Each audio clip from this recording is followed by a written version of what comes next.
I'm so sorry, Naomi started, already embarrassed. She's friendly. Too friendly. Ezekiel's eyes stayed on Hannah.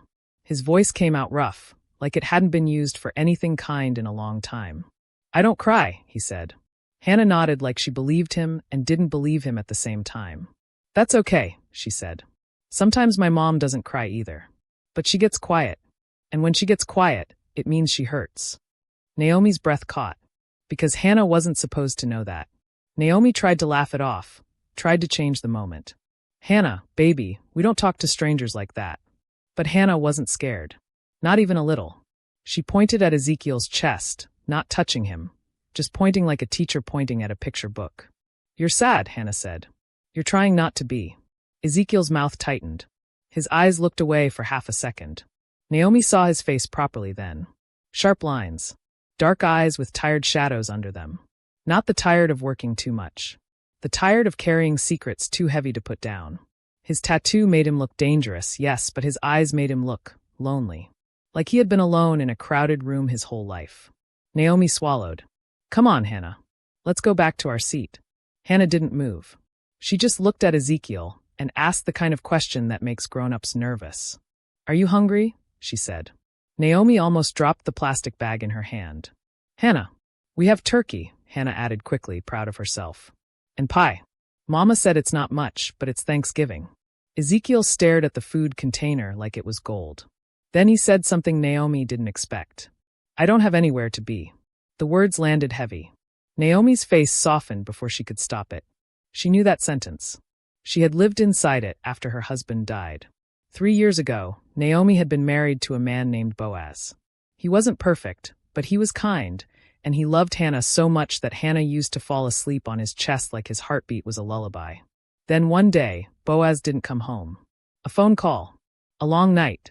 A funeral. Bills that didn't stop. Tears Naomi wouldn't let Hannah see. Naomi became two people at once.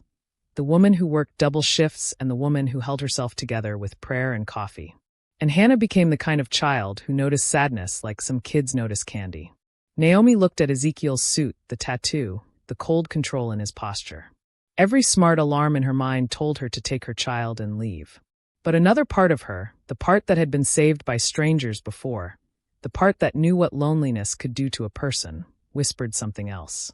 And Thanksgiving did strange things to people's hearts. Naomi cleared her throat. We live in Brooklyn, she said carefully. Crown Heights. It's not fancy or anything. My Aunt Deborah is there. She makes tea like it can fix the world. If you just need somewhere warm for a minute, we could. She stopped, because it sounded crazy the moment she said it.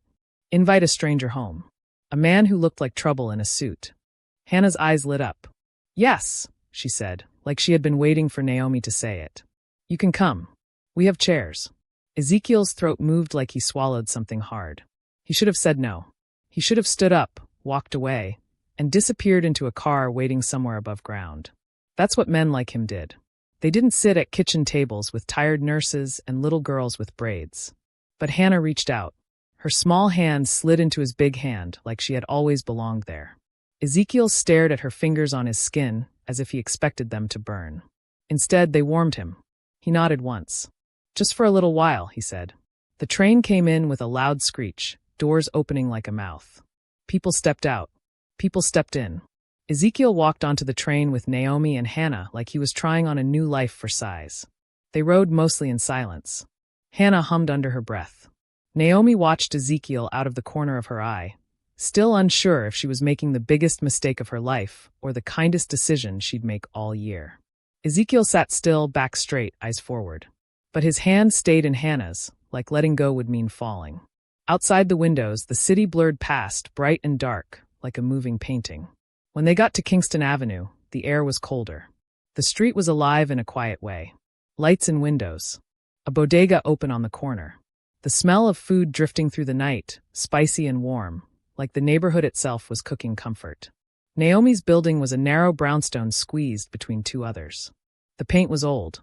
The steps had cracks. But inside there was light behind the curtains, and that light looked like safety. Naomi unlocked the door and called, Aunt Deborah, we got company. A woman appeared in the doorway to the kitchen like she had been standing there waiting. Aunt Deborah was older, round at the cheeks, with silver hair pulled back neat. Her eyes were sharp and kind at the same time, the kind of eyes that could pray for you and also read your secrets. She wiped her hands on an apron, looked at Naomi, looked at Hannah, and then looked at Ezekiel. Her gaze paused on the tattoo. Then she smiled like she wasn't impressed. "Well now," Aunt Deborah said, voice warm as hot tea. "It's Thanksgiving, and the Lord sent one more hungry soul to our table." Ezekiel hesitated at the doorway. "I shouldn't intrude," he said. Aunt Deborah's smile didn't move, but her tone got firmer. "Baby, this is not intruding. This is surviving. Get in here before you let all the heat out." Hannah tugged Ezekiel's hand like she owned him now. "Come," she said. "We have sweet tea." Ezekiel stepped inside. The house smelled like cinnamon and something baked earlier that day. The kitchen table had scratches from 1,000 meals, 1,000 talks, 1,000 hard days softened by family. Pictures covered the walls. Hannah as a baby. Hannah in a school uniform. Naomi with a man in a simple suit, smiling wide. Boaz.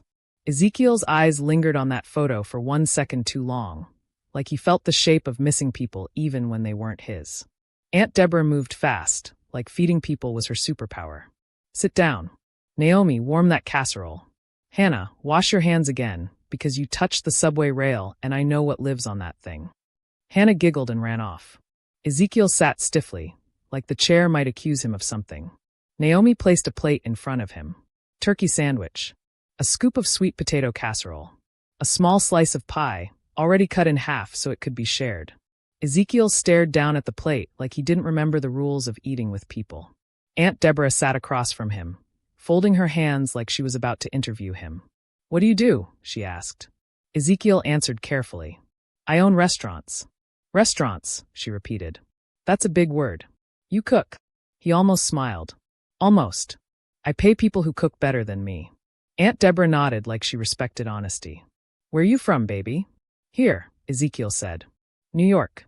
But my father is strict." Naomi watched him. The way he said strict sounded like it meant something worse. Aunt Deborah leaned forward slightly. "And your mama?" Ezekiel's face went flat. "Gone." Naomi felt something twist in her chest. She understood gone. Sometimes gone didn't mean dead. Sometimes it meant absent. Sometimes it meant missing on purpose. Hannah came back, hands wet, cheeks bright. She climbed into her chair and started talking about school like she was the host of the dinner party. Ezekiel listened more than he spoke. And for a moment, the world felt normal. Then the moment snapped. It was small. So small Naomi almost missed it. Ezekiel's phone buzzed once in his pocket. He didn't pull it out right away, but his entire body changed. His shoulders tightened. His eyes sharpened. Like the warm kitchen had reminded him of something he wasn't allowed to have. He stood up too fast. "I should go," he said. Naomi blinked. "You don't have to rush. It's late, but—" "I have to," he said, voice low. Hannah's face fell. "But you didn't even finish your pie." Ezekiel looked at her, and something sad moved behind his eyes. "I'm sorry," he whispered, like he didn't say that word often. Aunt Deborah didn't stand. She just watched him with those knowing eyes. "You can come back," she said. "Anytime. Nobody should be alone on Thanksgiving." Ezekiel nodded, still not trusting himself to stay. He stepped outside into the cold. The door closed behind him, and the moment he hit the sidewalk, he stopped dead. Across the street, a black Mercedes sat parked like it belonged to the night. Too expensive for this block. Too quiet. Too patient. 2 men leaned against it. Leather jackets. Hands in pockets.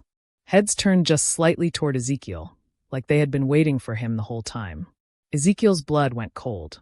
Because he knew that kind of waiting. That wasn't a random car. That wasn't a wrong turn. That was a message. One of the men pushed off the car and smiled without warmth. He spoke softly, like he didn't want the house to hear, like he didn't want to scare the child inside. Yet. "Happy Thanksgiving, Ezekiel," the man said. "Boss wants to see you tonight." Ezekiel's eyes flicked to Naomi's brownstone, to the warm light behind the curtains, to Hannah's laughter still floating in his head like a song. Then the second man glanced toward the house and asked, casual as breathing, "Cute little girl. What's her name again?"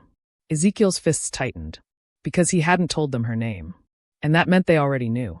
Subscribe to this channel to support our growth. Ezekiel did not move.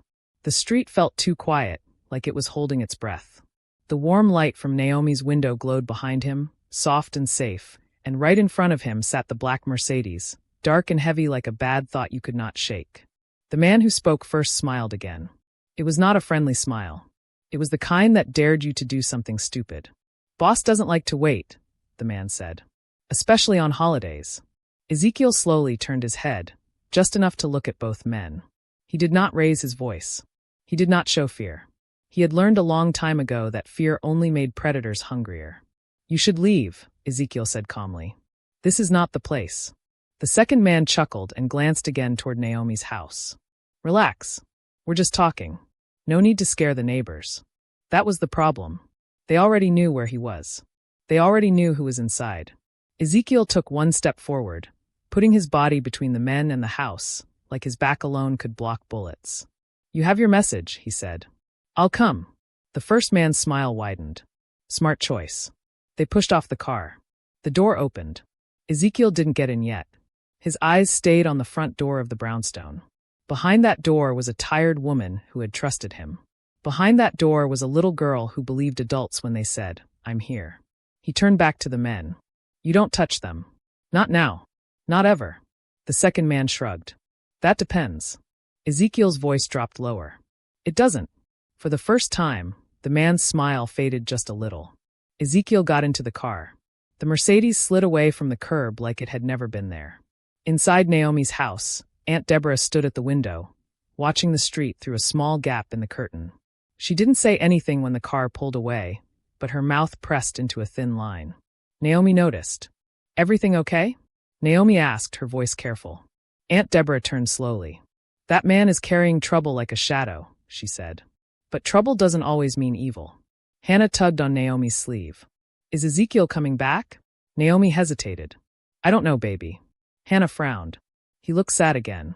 Naomi pulled her daughter close and kissed her forehead. Go brush your teeth. Bedtime. Hannah obeyed, but she looked back once, like she already missed him. The Mercedes moved fast through the city, streets empty, lights blurring.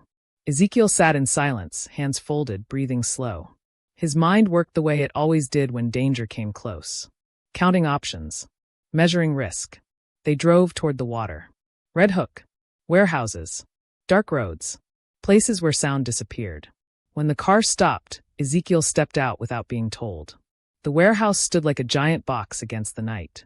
One light burned above the door, harsh and white. Inside, the air smelled like oil and salt. A man sat at a wooden table in the center of the open space. He looked relaxed, like he was waiting for a friend. He wore a dark jacket, clean boots, and around his neck hung a silver pendant shaped like a simple cross. His name was Luca. People whispered it like a warning. Ezekiel, Luca said, standing. You came. I said I would, Ezekiel replied. Luca studied him closely. You look different. Ezekiel didn't answer. They sat across from each other. Men stood in the shadows. Ezekiel felt their eyes on him, their hands near their weapons. You disappeared, Luca said calmly. No calls. No meetings. That's not how our world works. I'm done, Ezekiel said. I walked away. Luca tilted his head. You don't walk away from promises. I kept my side, Ezekiel said. Borders stayed clean. No problems. You broke faith, Luca replied. You vanished. That is disrespect. Ezekiel leaned forward. I'm not your enemy. Luca sighed. You made yourself one. There was a pause. Then Luca smiled, slow and thin. But I'm not unreasonable. Ezekiel waited. You want out? Luca continued. Then we talk terms. What terms? Luca's eyes hardened. Loyalty. Ezekiel felt something twist inside him. I don't work for you. No, Luca said. You protect something for me. Ezekiel's blood went cold. Luca leaned back. A favor. A small one. What kind? Luca tapped the table once. There's a woman. Crown Heights. Nurse. Widow. Ezekiel's breath stopped. And her daughter, Luca added softly. Bright little thing. Ezekiel stood up so fast the chair scraped loudly against the floor. Don't, Luca warned. Sit. Ezekiel did not sit. They have nothing to do with this. They do now, Luca said calmly. Because you care. Ezekiel's voice shook for the first time. If you touch them. I won't, Luca said. Not if you cooperate. The word hung in the air like smoke. What do you want? Ezekiel asked. Luca smiled again. Protection. Temporary. You stay close to them. Keep them safe. That's it. For now. Ezekiel stared at him. You're using them. I'm using you, Luca corrected. They're just the reason you'll behave. Silence stretched between them. Ezekiel thought of Hannah's small hand in his, of Naomi's tired eyes, of Aunt Deborah's voice saying nobody should be alone on Thanksgiving. He swallowed. I'll do it, he said. But if they get hurt, there will be no place on this earth you can hide. Luca's smile returned. We understand each other. Ezekiel left the warehouse before dawn. When he got back to Crown Heights, the street was quiet again. No Mercedes. No men. Just the brownstone. He stood across the street for a long time, watching the lights go out one by one. Inside, Naomi lay awake, staring at the ceiling. She could not explain the tight feeling in her chest. She felt watched. She felt like something had shifted. In the morning, Hannah ran to the window. Mama, he's back. Ezekiel stood on the sidewalk, holding a paper bag. Naomi opened the door slowly. I brought breakfast, Ezekiel said. If that's okay. She studied his face. He looked tired. More tired than before. Hannah hugged his legs without asking. Ezekiel froze for half a second, then carefully rested a hand on her shoulder. Naomi watched the way his hand trembled. Something was wrong. She just didn't know what yet. And somewhere, far away, Luca watched a screen showing the front of the brownstone and smiled. Because the game had begun. Subscribe to this channel to support our growth. Ezekiel did not sleep that night. He sat in his apartment before sunrise, suit jacket hanging untouched over a chair, shoes still on his feet, staring at the wall like it might confess something if he waited long enough. The city outside his window was waking up. Horns. Sirens. Life moving forward without asking him for permission. His phone lay on the table. Silent. That silence scared him more than threats. By 7 in the morning, he was back on Naomi Street. He told himself he came to keep his promise. To watch. To protect. But the truth sat heavier. He came because the quiet in that house made him feel human. Naomi opened the door halfway when she saw him. She was dressed for work, hair pulled back, bag slung over one shoulder. Her eyes were alert now. Not warm. Not closed. You're early, she said. I didn't sleep, Ezekiel replied. She studied his face longer this time. You look like someone who shouldn't be around my child. The words were calm. Honest. Not angry. Ezekiel nodded once. You're right. That surprised her. Hannah appeared behind Naomi, already dressed for school, backpack crooked. Her face lit up like the sun had walked in. Zeke, she said, using the name she decided fit him better. You came back. Ezekiel crouched slightly, so he didn't tower over her. I told you I would. She smiled, satisfied, and ran to get her jacket. Naomi watched the exchange carefully. You don't have to do this, Naomi said quietly when Hannah was out of earshot. Whatever this is. I do, Ezekiel said. Why? He hesitated. Because some doors don't open twice. Naomi didn't fully understand that, but she felt the weight in it. They walked Hannah to school together. Neighbors watched. Some curious. Some suspicious. Ezekiel felt every stare. He adjusted his pace, always keeping himself between Hannah and the street, between Naomi and anyone who passed too close. At the corner, Hannah hugged him tightly. Don't be sad today, she whispered. Okay. Ezekiel closed his eyes for half a second. I'll try. When Hannah ran inside, Naomi crossed her arms. You didn't answer my question from last night, she said. Which one? Who are you really? The city noise filled the space between them. Ezekiel chose his words carefully. I'm a man who made choices he can't undo. Naomi's voice softened, but her eyes stayed sharp. And those choices follow you. Yes. Do they follow you here? Ezekiel met her gaze. Only if I let them. Naomi nodded slowly. Then don't. She turned and walked away. Ezekiel watched her go, knowing he had already failed that promise. By noon, he felt it. The pressure. The quiet tightening of the world. He noticed the same car twice. Different streets. Same shape. He saw a man pretending to talk on a phone who never took his eyes off the school entrance. Ezekiel called Luca once. Straight to voicemail. That scared him more than if Luca had answered. That afternoon, Naomi's shift ran late. Ezekiel picked Hannah up again. She skipped beside him, talking about spelling tests and a class hamster named Moses. Moses bites, she said seriously. But we still love him. Ezekiel smiled despite himself. That sounds familiar. They turned onto Naomi Street. Ezekiel stopped. Two men stood near the brownstone. Different men. Not subtle. Hannah felt his hand tighten on her backpack strap. "Zeke," she asked. "Keep walking," he said gently. "Don't look." But Hannah looked anyway. The men smiled. That smile had no joy in it. Ezekiel's mind raced. He walked Hannah past the house again, just like before, heart pounding. He took her into the bodega on the corner. "Mr. Samuel," Ezekiel said to the owner. "Can she stay here 5 minutes?" Mr. Samuel saw Ezekiel's face and didn't ask questions. "Of course." Ezekiel knelt in front of Hannah. "Stay here. Don't move. I'll be right back." "Are you mad?" she asked, eyes wide. "No," he said softly. "I'm scared." That was the truth. She nodded. "Okay." Ezekiel walked back alone. The men stepped forward. "You're slipping," one of them said. "Where is Luca?" Ezekiel asked. "Busy. Tell him to call me." The second man glanced past Ezekiel toward the bodega. "Cute kid." Ezekiel grabbed him by the collar, so fast the man gasped. "I warned you," Ezekiel said, voice low and shaking with control. "You do not look at her." The first man raised his hands. "Easy. Easy. Just checking loyalty." Ezekiel released him and stepped back. "Message delivered," he said. "Now leave." They did. Ezekiel stood there long after they were gone, chest burning, hands trembling. When Naomi came home later, Aunt Deborah met her at the door. "They're back," Deborah said quietly. "The shadows." Naomi's stomach dropped. "What?" "He didn't bring them," Deborah added. "But he brought their attention." Naomi found Ezekiel sitting at the kitchen table, staring at nothing. Hannah was coloring beside him, humming. Naomi sent Hannah to her room. Then she stood in front of Ezekiel. "You lied," she said. "Yes." "About what?" "About how close it was." Naomi's voice broke. "I let you in my house." "I know. My child trusted you." "I know." Silence stretched, thick and painful.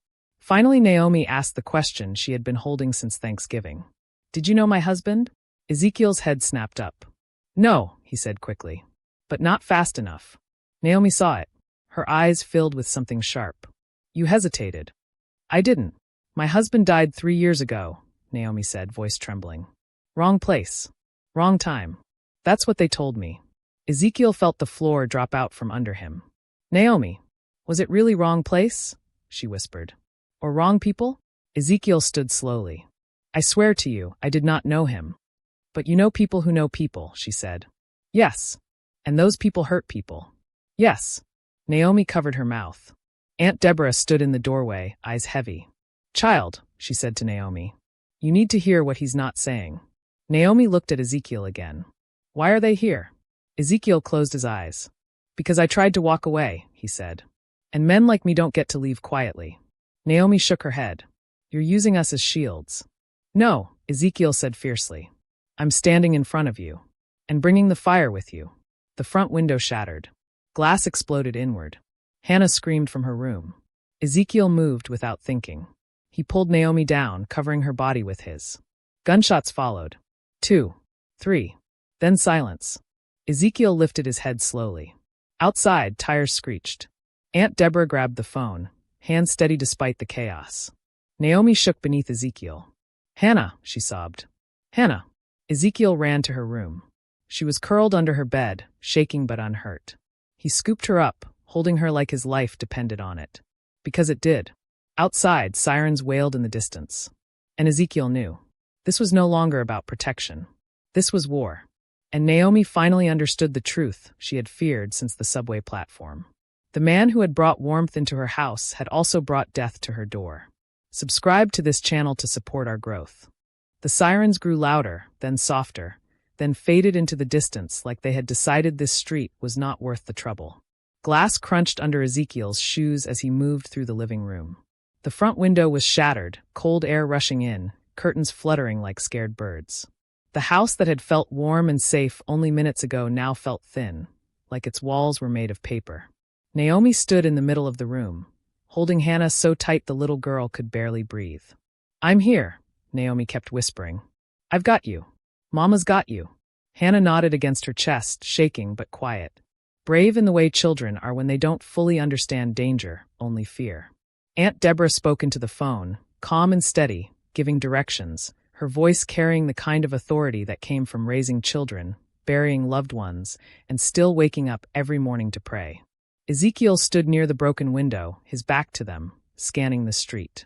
Every muscle in his body was awake now. This was the world he knew. Threats. Silence. Waiting for the next move. Naomi finally looked at him. Not with kindness. Not with curiosity. With anger. "You brought this here," she said, her voice low but shaking. "You brought this into my house." Ezekiel turned slowly. "Yes," he said. That was worse than denial. Naomi's eyes filled with tears, but they did not fall. "My daughter could have been killed." "I know," Ezekiel said. His voice cracked just barely. "That is why I can't leave." Aunt Deborah ended the call and faced him. "Police won't do anything," she said. "They never do when trouble wears nice shoes and drives nice cars." Naomi laughed once, sharp and broken. "So what happens now? Do we wait for the next window? The next warning?" "No," Ezekiel said. "You leave." Naomi stiffened. "What?" "Tonight," he said. "Pack what you can. I'll take you somewhere safe." "I am not running because of you," Naomi snapped. "This is not about pride," Ezekiel said. "This is about survival." Naomi stepped closer, her voice trembling with fury. "You don't get to decide that for us." Hannah lifted her head and looked at Ezekiel with wide eyes. "Are they coming back?" Ezekiel knelt in front of her, forcing his voice to soften. "Not tonight." "But later?" she asked. He didn't answer fast enough. Hannah's face fell. She buried her face back into Naomi's coat. That silence said everything. Aunt Deborah spoke quietly. "Child," she said to Naomi, "we can argue later. Tonight we move." Naomi looked at her aunt, then at her daughter, then back at Ezekiel. Her shoulders slumped. 5 minutes, she said. Then we're gone. They packed fast. Too fast. Clothes stuffed into bags. Hannah's favorite book. Her school shoes. Naomi grabbed Boaz's old jacket from the closet without realizing it until it was already in her hands. Ezekiel watched them like a man watching something precious slip through his fingers. When they stepped outside, 2 black SUVs waited at the corner. Naomi stopped short. "I said safe. Not this." "They're mine," Ezekiel said. "Trust it." She didn't believe him. She didn't have to. They drove through the city without lights, without music, without speaking. Hannah fell asleep against Naomi's side, exhausted from fear. They stopped at a house Naomi had never seen before. Quiet street. Tall fence. Lights already on inside. A woman opened the door. Older. Serious. Eyes that looked through people. "Come in," she said to Ezekiel. "We don't have much time." Inside, the house felt clean and empty, like it was waiting for something. "Stay here," Ezekiel said to Naomi. "No windows. No lights after midnight." "And you?" Naomi asked. "I have something to finish." Naomi's voice broke. "If you leave, don't come back." Ezekiel nodded. "I understand." He turned to go. Hannah stirred. "Zeke." He froze. She walked over slowly and hugged him around the waist, small arms, strong grip. "You said you were here," she whispered. Ezekiel closed his eyes. "I am." "Then come back," she said simply. He knelt and held her carefully. "I will try." He left before Naomi could stop him. Back in the city, Ezekiel moved like the man he had been before Thanksgiving. Phone calls. Orders. Doors opening that had been closed for years. Luca answered on the 3rd call. "You made things messy," Luca said calmly. "You crossed a line," Ezekiel replied. Luca sighed. "You're emotional." "They are not leverage," Ezekiel said. "They are off limits." "There are no off limits," Luca said. "Only choices." Ezekiel's jaw tightened. "Then here is mine." Silence. Then Luca laughed. "You think you can protect them forever?" "No," Ezekiel said. "I think I can end this." Luca's voice dropped. "You don't end things like this. You disappear. Or you die." Ezekiel hung up. He stood on a rooftop overlooking the city, the same city that had given him power and taken everything else. For the first time, he knew what he was willing to lose. Meanwhile, Naomi sat on the edge of the bed in the safe house, staring at the wall. Aunt Deborah placed a blanket around her shoulders. "You let your heart open," Deborah said gently. "That always comes with risk." Naomi whispered, "What if my husband didn't die by accident?" Aunt Deborah did not answer right away, because sometimes silence is an answer. Across the city, Luca watched a screen showing Ezekiel's movements. He smiled. "Love makes men brave," he said softly. "And brave men make mistakes." The war had just begun. And this time, the prize was not money, Not territory, not power. It was a woman and a child who had dared to say, "You are not alone." To be continued in part 2. Subscribe to this channel to support our growth.